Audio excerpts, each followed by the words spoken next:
बिस्मिल्लाहिर्रहमानिर्रहीम। Online digital TV की inside story के साथ मैं हूं सदीक साजिद, और आज की जो इनसाइड स्टोरी है वो वफाकी काबीना के इजलास से मुतल्लिक है, जिसकी सदारत वज़ीर आज़म इमरान खान ने की। ज़ाहिर है इजलास में जहां पर एक वसी एजेंडा जो है वो ज़ेर बहस आया, वहीं पर जो मुस्लिम लीग नून के सदर और कायदे हिज़्ब इख्तिलाफ शहबाज शरीफ को गिरफ़्तार किया गया, और फिर इसके बाद फिर मरीम नवाज़ ने प्रेस कॉन्फ्रेंस की, और फिर नवाज शरीफ की जानब से बयानात आने का सिलसिला जारी है। वो तमाम तर सूरत हाल थी जिसके ऊपर वफाकी काबीना ने आज जो है वो गौर किया है, और वफाकी काबीना ने यह कहा है कि जो इस वक्त मुस्लिम लीग नून है वो अब्बू बचाओ मुहिम में मसरूफ़ है, ख़ास तौर पर पीपल्स पार्टी और नून लीग। इशारा उनका मरीम नवाज़ और बिलावल भुट्टो जरदारी की तरफ था, और ये भी कहा गया कि जो नून लीग के रहनुमा हैं वो गलती तस्लीम करने की बजाय इदारों को मुतनाज़ा बना रहे हैं, और नून लीग के जो लोग हैं उनको कहा गया ये क्रिमिनल्स लोग हैं, तो इनके साथ क्रिमिनल्स की तरह ही सलूक किया जाए, इसी तरह उनको जो है वो डील किया जाए। और ये भी कहा गया कि इदारों को मुतनाज़ा बनाने से ये मुल्क की कोई खिदमत नहीं कर रहे। और साथ ही साथ फिर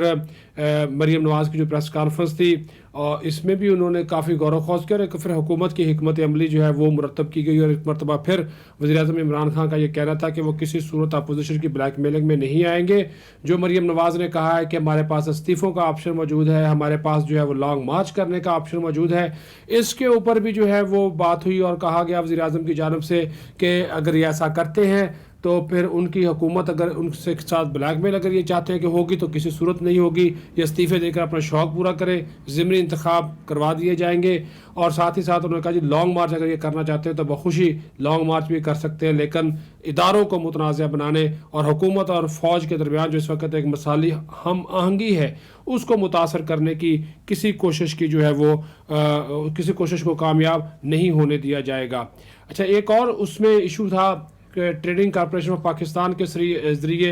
एक मरतबा गंदम दरामद करने की भी मंजूरी दी गई है, और जो इंडस रिवर सिस्टम अथॉरिटी जिसको इस्सा कहा जाता है उसमें टेलीमीट्री सिस्टम की तोड़ फोड़ पर भी इंक्वायरी बाज़ाब्ता तौर पर शुरू करने की इजाज़त दे दी गई है। साथ ही साथ जो एक अहम इशू था कि वज़ीर आज़म इमरान खान ने जो वीडियो लिंक खिताब किया अक़वाम मुत्तहिदा की जनरल असम्बली से, उसको सराहा कि उन्होंने मसला कश्मीर फ़लस्तीन का मसला और दो करप्शन के ख़िलाफ़ उनके इक़दाम हैं उनको उजागर किया, और कोरोना से निपटने के हवाले से इक़दाम हैं उनको उन्होंने जो दुनिया को आगाह किया। तो ये तमाम इश्यूज़ भी हैं वो इसके ऊपर ज़ेर बहस है। फिर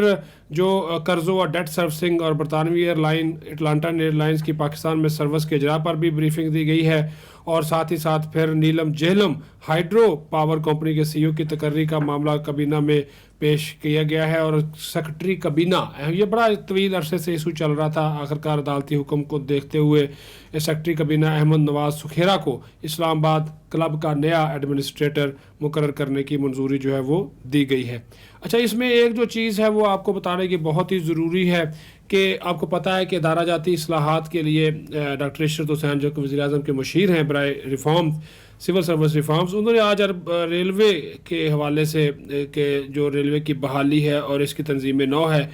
और चूँकि 50 अरब से ज़्यादा का ये रेलवे शिकार है खसारे का, और शेख रशीद अहमद अपनी वजारत की बजाय दीगर कामों की तरफ आपको पता है ज़्यादा तवज्जो दे रहे हैं, ख़ासकर सियासत की तरफ ज़्यादा उनकी तवज्जो है। तो 42 सिफारशात पर मबनी रिपोर्ट डॉक्टर इशरत हुसैन ने तैयार की और को काबीना में पेश किया, जिसमें मुस्तकिल मुलाजमीन और अफसरान भर्ती करने पर पाबंदी आयद करने की सिफारिश की गई है कि रेलवे में आइंदा कॉन्ट्रैक्ट पर डेली वेजेस पर मुलाजमीन रखे जाएँ, मुस्तकिल मुलाजमीन अफसरान ना रखे जाएँ, इससे ख़जाने पर बोझ पड़ेगा, और पेंशन अखराजात में कमी, सब्सिडी की अदायगी बंद करने की सिफारिश की गई है। वजारत रेलवे को रेलवे में रोज़ाना की बुनियाद पर मुदाखलत से रोका जाए, ये भी कहा गया। फिर ग्रेड 21 के अफसर को चीफ एग्जीक्यूटिव ऑफिसर तैनात ना करने, पाकिस्तान रेलवे को मुनाफा बख्श बनाकर निजकारी करने की सिफारिश की गई है। रेलवे ट्रैक की इंतहाई जो ख़राब हालत है उस पर तशवीश ज़ाहिर की गई, और कहा कि इसी वजह से रेलवे ट्रैक हादसात का बायस बन रहे हैं, और अब इन ट्रैक्स को फौरी ठीक करवाना होगा। और अब एक वज़ीर-ए-आज़म ने दो टोक अल्फाज जाते जाते आपको बता दूं कि वही वज़ीर-ए-आज़म ने जो हुकूमत का बयानिया है, एक है अपोजिशन का बयानिया, एक है मरियम का बयानिया, मरियम नवाज़ का, एक है नवाज शरीफ का बयानिया, इमरान खान का बयानिया, वो भी आज उन्होंने रखा। उन्होंने कहा जी मेरा बयानिया सिर्फ ये है, एनआरओ इनको देना नहीं, کرپشن کے اوپر کسی قسم کا کوئی سمجھوتا کرنا نہیں، اور آئندہ جو 2-3 سال ہمارے ہیں ان 2-3 سالوں میں ہم نے ڈیلیور کر کے دکھانا ہے۔ اگر ہم دکھائیں گے تو دوبارہ حکومت بنا لیں گے، ورنہ ہم دوبارہ حکومت نہیں بنا سکیں گے، اسی طرح کے لوگ دوبارہ آ جائیں گے۔ تو یہ، اور اسی پہ انہوں نے کہا کہ جو بھی کرپشن کے خلاف جنگ میں ان کا ساتھ دے گا وہ اس کے ساتھ کھڑے ہوں گے، جو اگر کرپشن کرے گا وہ پھر ان کی ٹیم کا حصہ نہیں رہے گا، اور ماضی کی مثالیں اس حوالے سے آپ کے سامنے ہیں۔ تو یہ کابینہ کی کچھ انسائڈ سٹوریز تھی جو کہ آپ کے ساتھ شیئر کی گئی۔ On line digital T V دیکھتے رہیے، سبسکرائب کریں، شیئر کریں، لائک کریں، اور اس کے اوپر اپنے کومنٹس بھی دیں۔ شکریہ۔